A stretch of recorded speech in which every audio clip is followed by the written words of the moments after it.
बनखंड स्तरीय वनाग्नि प्रतिरोध सचेतना कार्यक्रम अनुष्ठित। गंजाम जिलार दक्षिण घुमसर बनखंड अधीन सोरडा बनखंड पाटपल्ली नर्सरी ठारे आज वनाग्नि प्रतिरोध सचेतना कार्यक्रम होईछि। एथिरे दक्षिण घुमसर बनखंड अधिकारी विनोद आचार्य उपस्थित थिबा बेले मुख्य अतिथि भावे सोरडा विधायक नीलमणि विषय उपस्थित रहिबा सह बनखंड अधिकारी जंगल सुरक्षा उपरे निज वक्तव्य रखी कहिसेंति जे किछि दिन मध्यरे खरा दिन आसुथिबारु निया प्रति समस्ते सावधान हेबा सह और जंगल ले निया लागिले ताकु लिभाबा पई चेष्टा करबा और वन विभाग को खबर देवा जहाँ फल वन्य जीवजंतु सुरक्षित रहिबा सह जलवायु ठीक रहिबो और अम्लजानर अभाव रहिबो नाही। उपस्थित थिबा समस्तंकु जंगल ले निया न लगाबा पई एसए प्रदीप कुमार कहिसंती।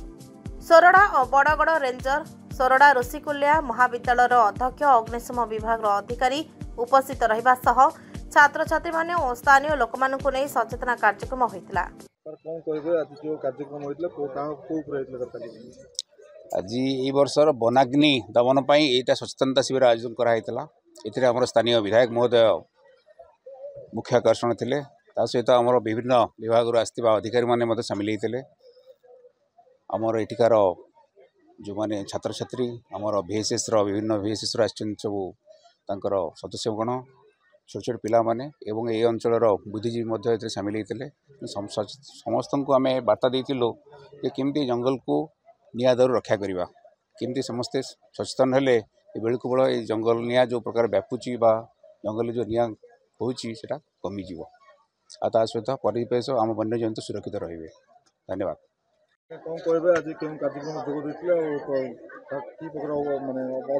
जय जगन्नाथ, जय श्री राम। वन बंचले जन बंचियो से उद्देश्य जंगल विभाग तरफ सचेतन कार्यक्रम टे होता।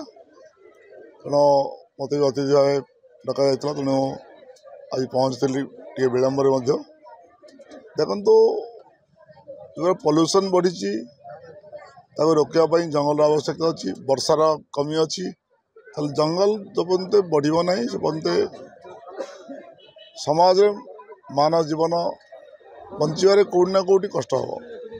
तेणु निहती से डिपार्टमेंट सचेतन कर जंगल क्रिएट करने जंगल को बढ़ावाई माँ गछटे लगाई यही कार्यक्रम में धन्यवाद देवी। आज वन विभाग समस्त अधिकारी महोदय को डीएफ सार अच्छा, रेंजर सार अच्छा, फरेस्ट सार अच्छा।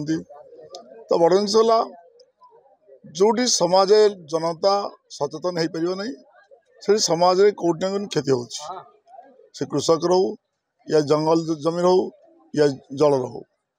तेणु आम सचेतन ये कार्यक्रम कराइला। आशा करूँ जो वन विभाग जो कर्मचारी सब तार सदस्य मैंने अच्छा, एसएच ग्रुप माँ मैंने अच्छा, स्टूडेंट्स मैंने अच्छा, से सचेतन कार्यक्रम सामिल कर वन गढ़ा माँ गछटे लगाइबा परिवेश सुरक्षा करवा से उद्देश्य ये मंच आज तैयारी होता।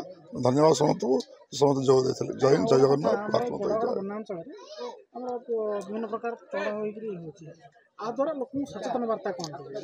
देखो मु विधायक आया पूर्व देखुली आम विरोध दल थी एटी दिन में 10 गाड़ी 20 गाड़ी 30 गाड़ी में काठ चोरा चलाण होता। मु आसिया पर मु चिंता कली मु सार मान को कहली जे कम से कम जंगल सुरक्षा केत हम जो आम सचेतन हाँ। तेणु सार मैंने एक्टिव हेले प्रत्येक समय नाइट पेट्रोलिंग कले। जो मास 150 200 300 गाड़ी काठ चोरा चलाण होता रोकी दिगला। आज डेट देखिए मसरे गोटे गाड़ी काठ भी आप देखिपारे ना। 2 दिन तले गांगापुर चढ़ाऊ करते जो बेनामी करत कल था भी हटा जाइए। तो मोर कहला आम सचेतन होगा चोरा काठ बेपार को बंद करवा गछ लगेगा समाज को ये वार्ता देवा जे आपण मैंने गछटे लगतु वन को सुरक्षा रखु जंगल तैयारी करूँ ये उद्देश्य आज ये मंच तैयारी होता। जय हिंद, जय जगन्नाथ, भारत माता की जय। गंजाम सोरडारू सुनील कुमार गौड़ को रिपोर्ट, ना ओडिशा। लेटेस्ट न्यूज अपडेट पाई www.naodisha.com को लॉगिन करंतु।